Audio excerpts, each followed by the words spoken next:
Hello നമസ്കാരം, എല്ലാവർക്കും open ഔട്ടിലേക്ക് ഒരിക്കൽ കൂടി സ്വാഗതം. ഇപ്പോൾ സെക്കൻഡ് അലോട്ട്മെൻറ്റ് കഴിഞ്ഞു, അതുമായി ബന്ധപ്പെട്ടുള്ള അഡ്മിഷൻ നടന്നുകൊണ്ടിരിക്കുകയാണ്. അത് പൂർത്തിയാൽ ഇനി തേർഡ് അലോട്ട്മെൻറ്റാണ് വരാനുള്ളത്. ഇനിയും ഒരുപാട് കുട്ടികൾ അഡ്മിഷൻ കിട്ടാനുണ്ട്. ഓൾറെഡി അഡ്മിഷൻ കിട്ടിയ പല കുട്ടികൾക്കും അവർ ആഗ്രഹിച്ച സ്കൂളിലല്ല കിട്ടിയിരിക്കുന്നത്. അതുകൊണ്ട് തന്നെ അവർ ടെമ്പററി അഡ്മിഷൻ എടുത്തിട്ട് കാത്തിരിക്കുകയാണ്. ഓക്കെ, അപ്പോൾ ഈ വീഡിയോ ഞാൻ പറയാൻ പോകുന്നത് ഇനി എത്ര സീറ്റുകളാണ് വേക്കൻസി ഉള്ളത് എന്നാണ്. അതുമായി ബന്ധപ്പെട്ട വിവരങ്ങളാണ്.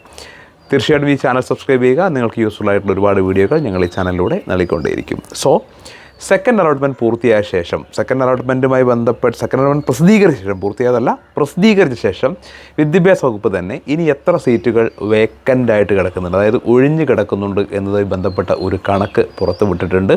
ആ കണക്ക് പ്രകാരം 70,100 സീറ്റുകൾ ഇപ്പോഴും വേക്കൻ്റായിട്ട് കിടക്കുകയാണ്. അതായത് ഇപ്പോൾ അലോട്ട്മെൻറ്റ് കൊടുത്തിരിക്കുന്ന കുട്ടികൾക്ക് പുറമെ 70,100 സീറ്റുകൾ കൂടി ഒഴിഞ്ഞു കിടക്കുകയാണ്. സെക്കൻഡ് അലോട്ട്മെൻറ്റ് മുമ്പേ 90,000 സീറ്റുകൾ ഉണ്ടായിരുന്നത്. അതിൽ 20,000 സീറ്റുകൾ കൂടി ഇത്തവണ പുതിയതായിട്ട് കുട്ടികൾക്ക് അഡ്മിഷൻ കൊടുത്തു. ഇനി അവസാന അലോട്ട്മെൻറ്റിലേക്ക് എത്തുമ്പോൾ ഏതാണ്ട് 70,000-ഓളം സീറ്റുകൾ ബാക്കിയുണ്ട്.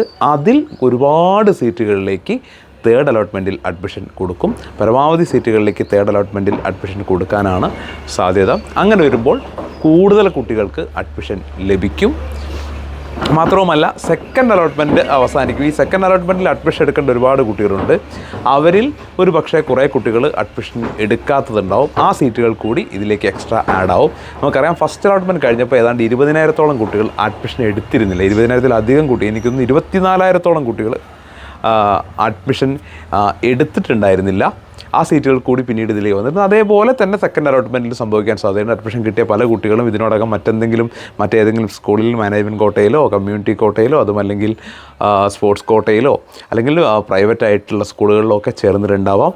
ആ സീറ്റുകൾ കൂടി ഒരു പക്ഷേ ഒഴിവരും. അതും കൂടി ചേർത്ത് ടോട്ടൽ എത്ര സീറ്റുണ്ട് എന്നുള്ള കണക്കിനി വരാൻ പോകുന്നതേ ഉള്ളൂ. അതിനുശേഷം അതിൽ ഒരുപാട് സീറ്റുകളിലേക്ക് തേർഡ് അലോട്ട്മെൻറ്റിൽ അഡ്മിഷൻ അനുവദിക്കും. അങ്ങനെ വരുമ്പോൾ ഇപ്പോഴും അഡ്മിഷൻ കിട്ടാത്ത ഒരുപാട് കുട്ടികൾക്ക് തേർഡ് അലോട്ട്മെൻറ്റിൽ അഡ്മിഷൻ കിട്ടാൻ സാധ്യതയുണ്ട് എന്നാണ് ഇന്നിപ്പോൾ മാതൃഭൂമി ഉൾപ്പെടെയുള്ള മാധ്യമങ്ങൾ പറയുന്നത്. അപ്പോൾ നമുക്ക് പ്രതീക്ഷയോട് കൂടിയിട്ട് കാത്തിരിക്കാം. ഇനി 70,100 സീറ്റുകളാണ് വേക്കൻറ്റ്. പ്ലസ് ഇനി സെക്കൻഡ് അലോട്ട്മെൻറ്റിൽ അഡ്മിഷൻ എടുക്കാത്ത സീറ്റുകൾ കൂടി അതിലേക്ക് കൂടെ വരും. ഓക്കെ, വീണ്ടും കാണാം. Thank you.